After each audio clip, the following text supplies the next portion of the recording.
Hi guys, back again. Yes, I do wear this Chase Adventure shirt quite often. I'm going to bring you another essay today from my Reflections book.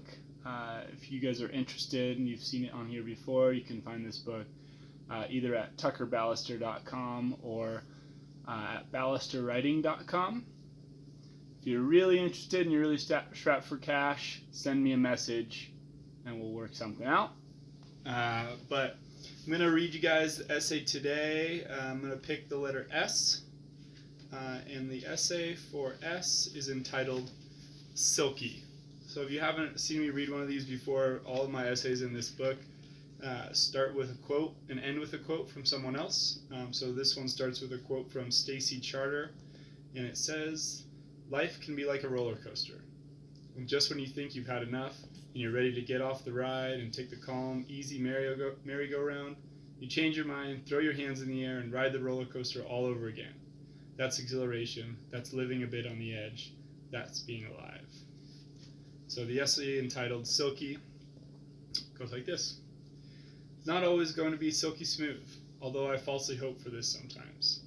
A road of silk at my feet, guiding me through the complex maze of life, helping me avoid the slips, bumps, wrong turns, shortcuts, and providing a comforting route for all my travels.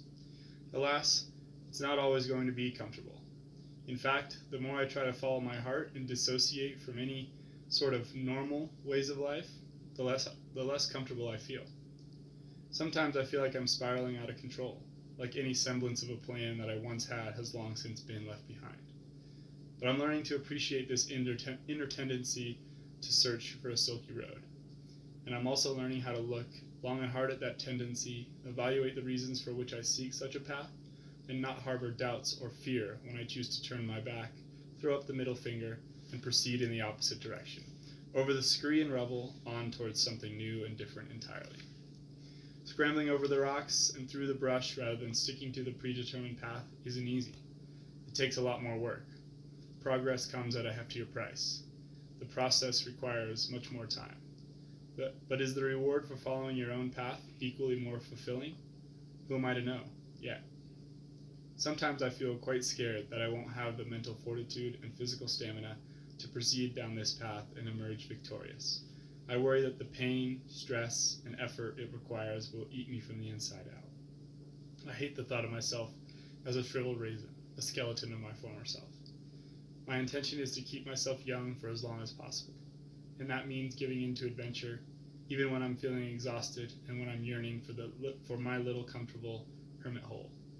When that hole isn't necessarily present in my life, it forces me out, forces me into the world, and for me this is extremely positive. I'd certainly develop a habit of secluding myself and preferring to wrap myself in the comfort of my silky sheets if I was not conscious of the dangers of such behavior. Maybe that's a subconscious reason for my purchase of a silk sleeping bag liner. I can sleep in the comfort of silk wherever I am, as long as my backpack is on my back and my legs are still capable of carrying me there. These legs are a fantastic tool I've been given.